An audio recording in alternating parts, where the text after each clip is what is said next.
I think we're learning right now that we've taken a lot for granted, and one of the most important yet underfunded is independent, fact-based media. Hi, I'm Haley, digital associate here at Progress Texas, and I need to tell you something important. We're down to just 3 months of funding. That's it. And if you've turned to us for facts, progressive perspective, or maybe just some clarity in the chaos, we're asking you for your help. In a state like ours, silencing progressive voices is exactly what extremists want. But here's the power we do have. If just 1 in 10 of you gives $10 a month, we'll be funded through the next year, just in time to cover the critical 2026 midterm elections. You can keep independent media alive in Texas by supporting our summer vacation membership drive right now at progresstexas.org. Thanks for listening. Let's be clear, this is not just rigging the system in Texas.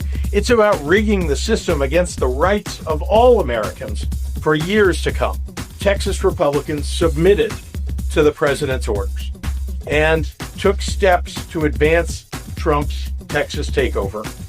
And while Texas Democrats have been trying to work across the aisle to deliver disaster relief after the devastating floods in Central Texas, Republicans chose to use the tragedy as political cover to cheat.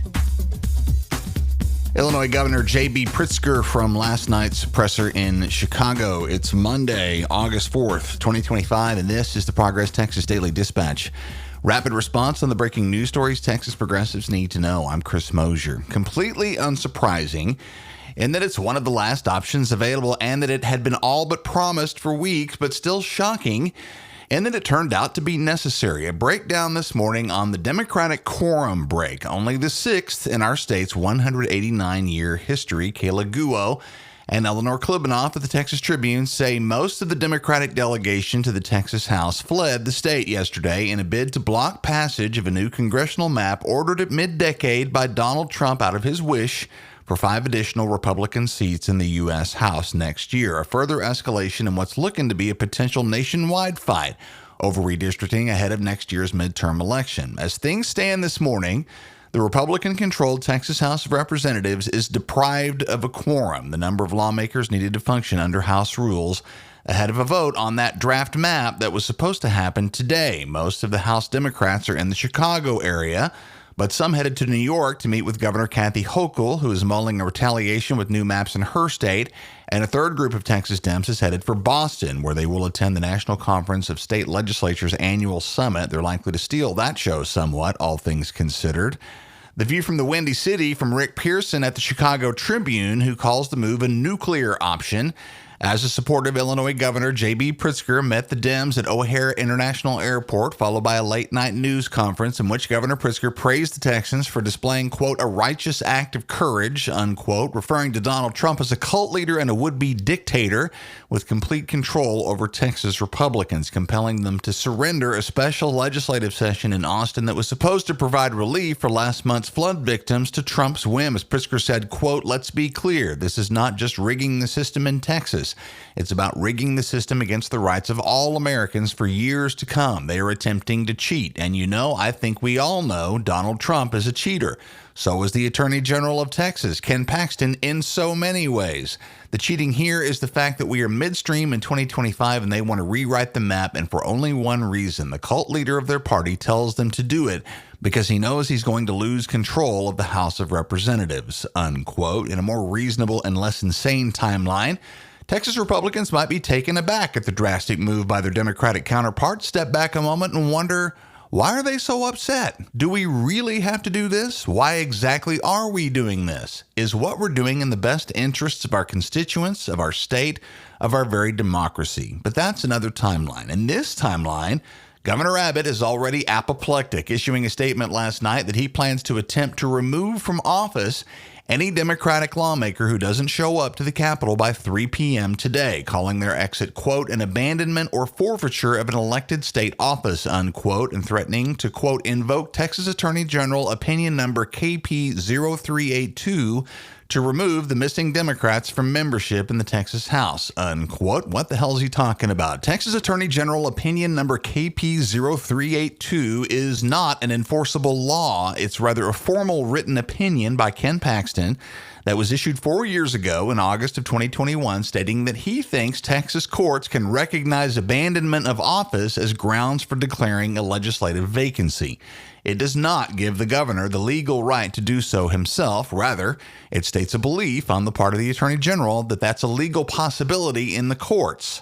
So while Governor Abbott can absolutely begin that legal process, he can't just remove these Democrats on his own today. The governor's statement also theorizes that the quorum breakers may have committed felonies by soliciting funds to offset the daily $500 fines we've talked about put in place to prevent them from leaving, theorizing that such fundraising may violate state laws against bribery. That too seems a stretch, and also is something that would happen in the courts and not on the orders of the governor himself. The Texas Democratic Party is indeed seeking donations to, quote, help Texas Democrats fight back against Republican efforts to steal congressional districts, unquote.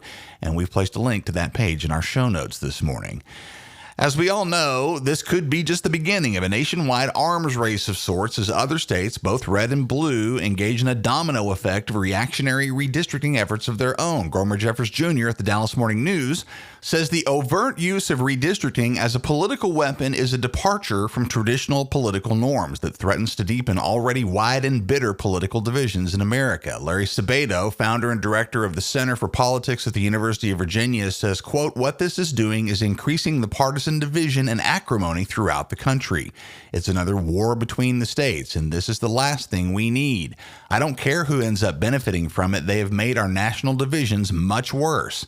And shame on them. We're getting to the point where we may very well have annual redistricting in some states, unquote. Of course, it's worth noting that in a scenario in which every U.S. state were gerrymandered to the maximum, the Republican Party would theoretically eventually come out on top, due mainly to geography. Democratic voters are concentrated in cities, while Republicans occupy the vast rural stretches of the country.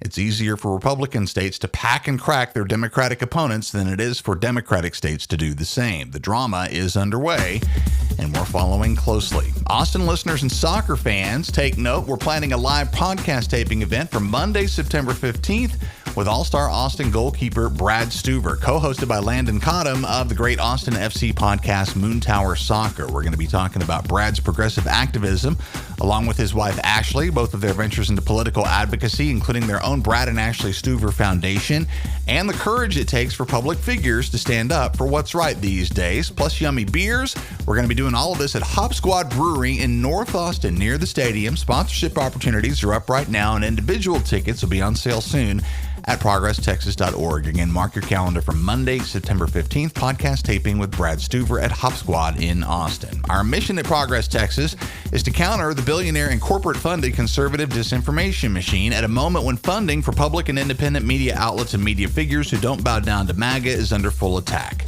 Progress Texas relies on listener support to keep going, but we've lately come within 3 months of running out of funding. We're thus in the middle of our summer vacation membership drive. If just 10% of our audience signs up for a monthly donation of at least $10, we'd be good for the next year. We'd like to avoid going on a permanent vacation this summer, and we could use your support now as a monthly contributor. Please join the fight against authoritarianism and for progress in Texas right now at ProgressTexas.org. Thanks to brand new monthly supporters John Hill, Kimberly Sari, and Marilyn May, all of whom are on board, and we appreciate all of you very, very much. While you're at the website, also make sure and grab the merch to match your progressive values at our web store. Y'all means all, Revolution, and our most popular Humans Against Ted Cruz t-shirts are all union printed right here in Texas and all waiting for you now at ProgressTexas.org. That's the Progress Texas Daily Dispatch for this Monday, August 4th. 2025 links to all these original stories can be found in our show notes. Progress Texas is a nonprofit rapid response media organization promoting progressive messages and actions. While campaigns come and go, we're the permanent home for progressive media and action in the Lone Star State. I'm Chris Mosier. Thanks so much for listening. Have a great day, and we'll see you again tomorrow morning.